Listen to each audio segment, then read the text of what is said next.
Detective Norman, can I join you?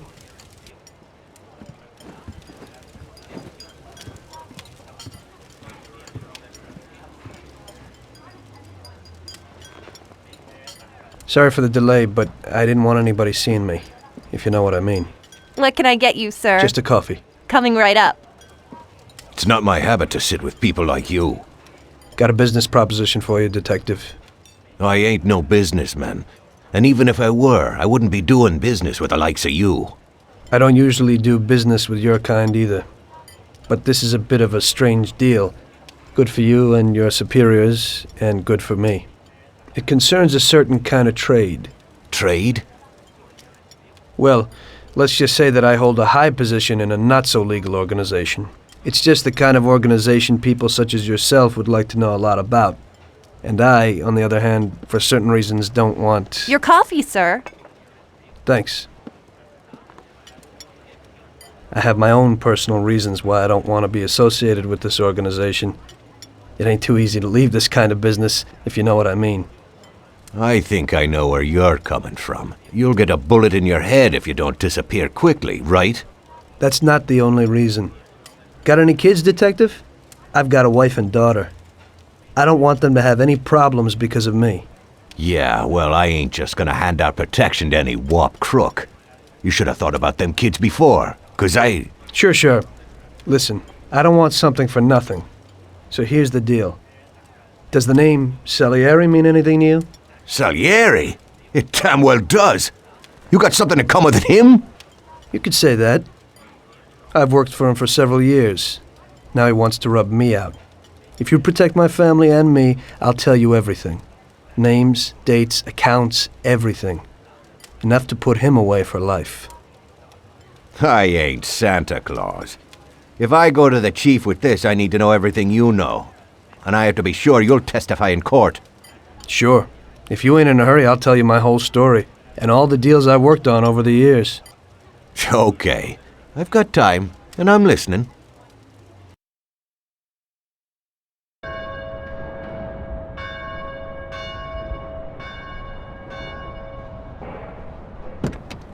I used to be a taxi driver.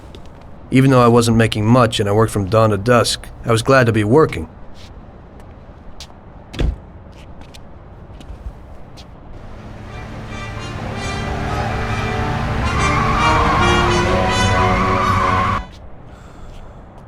It was a bad time and some other people were worse off than me.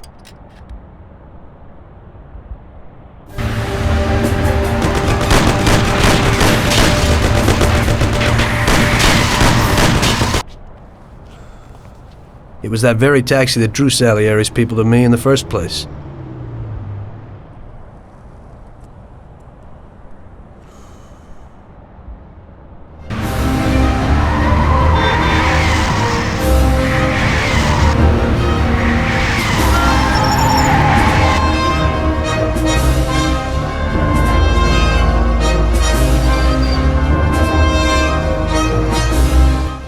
One day I was on my break and I was just hanging out.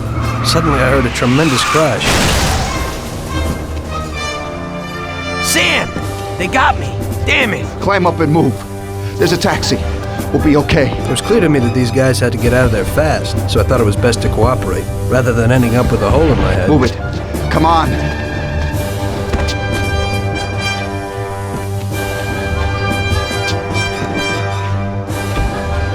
Where to?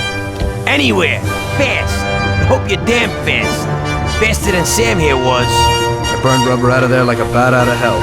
It didn't matter where, just away from those gentlemen who were chasing my new customers. Now listen carefully. You gotta shake these clowns behind them.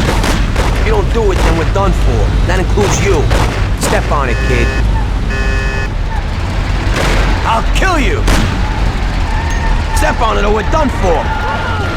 Step on it. They're still on our tail. I'll kill you! I'll kill you! Step on it or we're done for!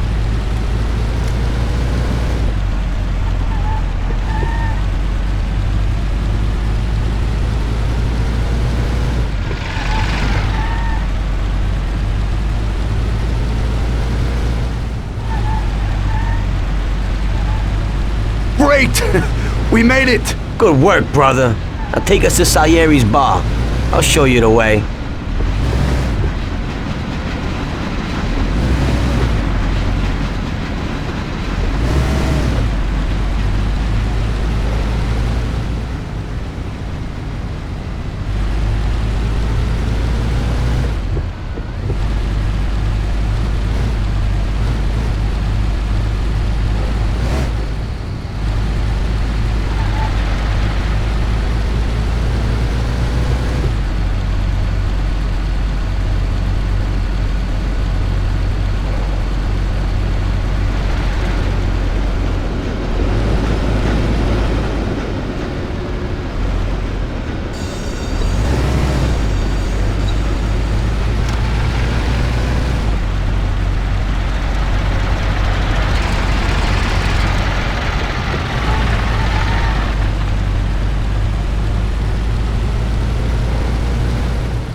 You ain't lost by chance.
Aren't we driving around in circles?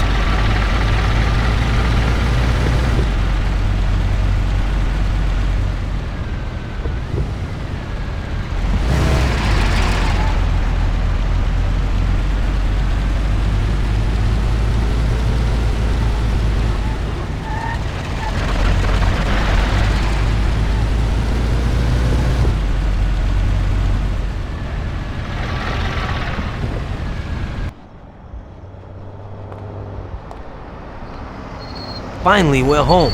Wait here, friend. Sam will get you a little something from Mr. Salieri. Thanks for your help.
Mr. Salieri would like to thank you as well as myself and Paulie.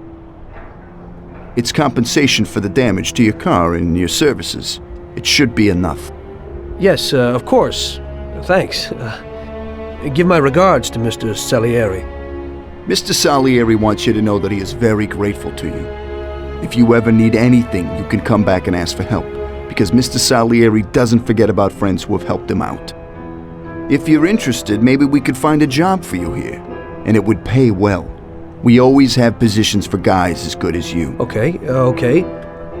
I'll think about it.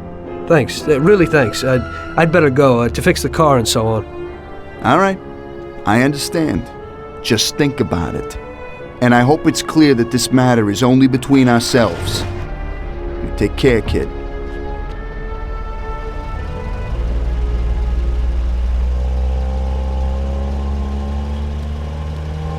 When I opened the envelope, I almost had a heart attack. There was more than it would cost to do the repairs. But I didn't for a minute think about their offer. I didn't want to join some criminals, even if they had all the money in the world. It's better to be poor and alive than rich and dead, right? I was going to get my cab repaired and try to forget it all as soon as possible. As my mother always said, you can never predict what God has in store for you.